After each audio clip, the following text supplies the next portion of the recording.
My daughter and I really like to hike, and when possible, we like to hike in mountainous regions where we can kind of get above the tree line.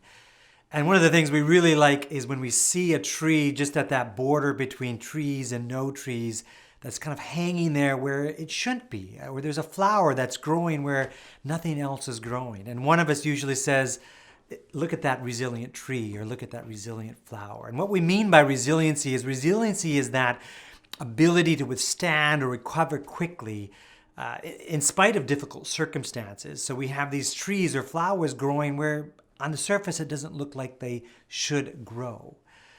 I've always been really fascinated by the history of organizations that kind of survive and thrive during turbulent times. Organizations that stand the test of time and they work through adversity. And I see this being played out right now during COVID-19. I see organizations in my community, organizations that I work with who, in spite of these difficult circumstances we're in, they are being resilient.